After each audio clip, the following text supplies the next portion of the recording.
नैना लड़ गए तोर से मैना दीवाना बनाए। नैना लड़ गए तोर से मैना दीवाना बनाए। दिल में समाए जादू चलाए, दिल में समाए जादू चलाए। मिठ मिठ बोल के मोहला रिझाए।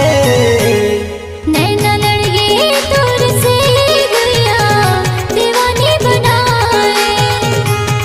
नैना लड़ गए तोर से गुड़िया दीवानी बनाए।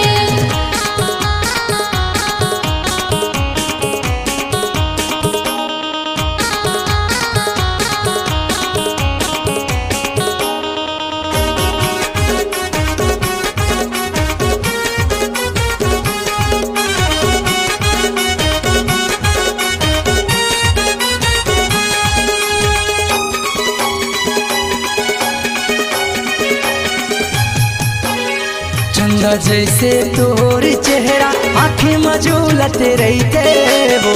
चंदा जैसे तोर चेहरा आँखें मजूलत रहते वो। का जादू तेरा रे मोला सारी दुनिया बहके थे वो। का जादू तेरा रे मोला सारी दुनिया बहके थे वो।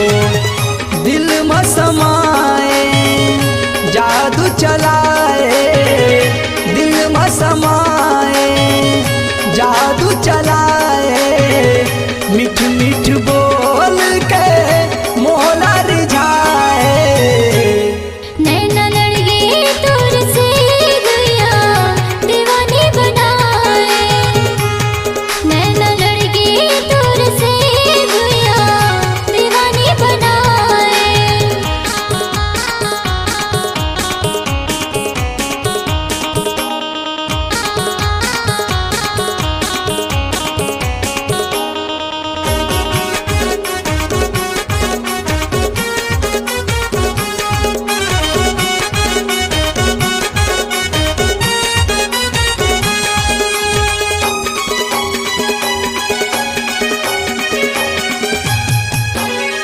बाकी राजा मरल तो जिंदगी अपन सजाते रे। बाकी राजा मरल तो जिंदगी अपन सजाते रे। साथ बावल तोर संग परा के नव जिंदगी में हाँ बसाते रे। साथ बावल तोर संग परा के नव जिंदगी में हाँ बसाते रे। तही मोरे मनवा तही अनदास माँ, तही मोरे मनवा तही अनदास माँ। तै हाँ बसे हंस सजना मोरे धड़कन माँ। नैना लड़ गए तोर से मैना दीवाना बनाए। नैना लड़ गए तोर से मैना दीवाना बनाए।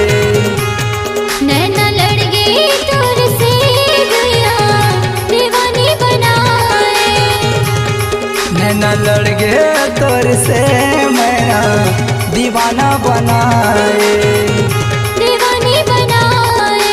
हे दीवाना बनाए।